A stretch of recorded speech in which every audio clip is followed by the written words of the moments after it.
Mga master, nitong hapon lamang po, bagong-bago lang, no. Ito pong tatlong paaralan at dalawang paaralan at isang division office na inyo po nakikita. Pare-pareho po yan na makikita sa Region 9. So ibig sabihin po, mayroon ng tatlong opisina sa DepEd Region 9 ang mayroon pong Special Allotment Release Order para sa PBB 2021. Ito po, no, itong Ilaya National High School, Dapitan City High School at ang Division of Dapitan City.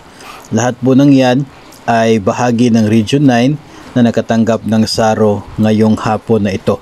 Tatlo pa lamang po sila ang nakatanggap ng SARO as of sa latest po nating pag-check bago po natin ma-upload ang video ito, no. So we are looking forward na baka mamaya after 5 ay meron pa madagdag dito, o kaya ay bukas madagdagan pa ang mga opisina ng DepEd Region 9 na mabibigyan ng Special Allotment Release Order.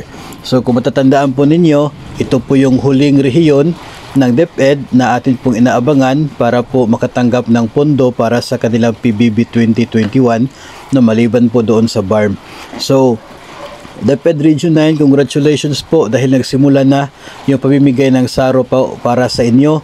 So abangan po natin mamaya at maging bukas ang mga dagdag pang division offices and national high schools sa Region 9 na mabibigyan na rin ng kanilang Special Allotment Release Order. So everybody happy na ngayon sa buong Department of Education, maliban na lamang po doon sa mga hindi po school-based personnel na hindi pa po kabilang dito sa SARO na ito ng PBB 2021.